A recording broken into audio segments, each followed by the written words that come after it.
Zee 24 तास, एक पाऊल पुढे. देशभरात शेतकऱ्यांना देण्यात आलेल्या कर्जमाफी योजनेमध्ये कोट्यावधी रुपयांचा घोटाळा झालाय. आज हा अहवाल कॅगनं संसदेमध्ये मांडलेला आहे आणि याच अहवालाबाबत आपण जाणून घेऊया कृषी अर्थतज्ञ गिरधर पाटील यांच्याकडून. सर, कशा पद्धतीने हा घोटाळा करण्यात आलेला आहे?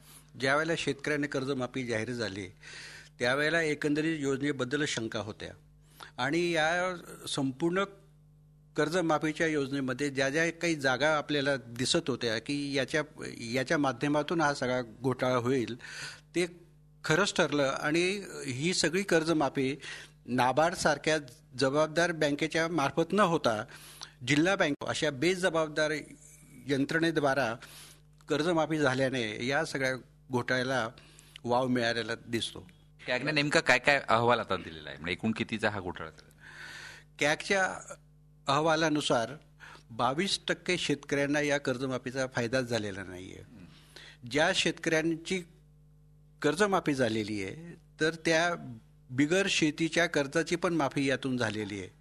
सातारा जिल्ह्यामधल्या काही दांडग्यांनी कोणाचे 5 लाख, कोणाचे 10 लाख, कोणाचे 15 लाख अशा रकमाही आपल्या कर्जमाफीमध्ये घेतल्या आहेत. त्या शेतकऱ्यांसाठी होत्या, ते या बिगर शेतकरी लोकांनी पण ते त्यातल्या लाटलेल्या आहेत.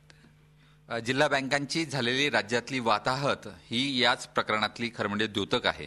कर्जमाफी आणि शेतकऱ्यांना देण्यात येणाऱ्या कर्जाच्या रूपानं कसा घोटाळा केला जातो हेच आता कॅगनं समोर आणलंय.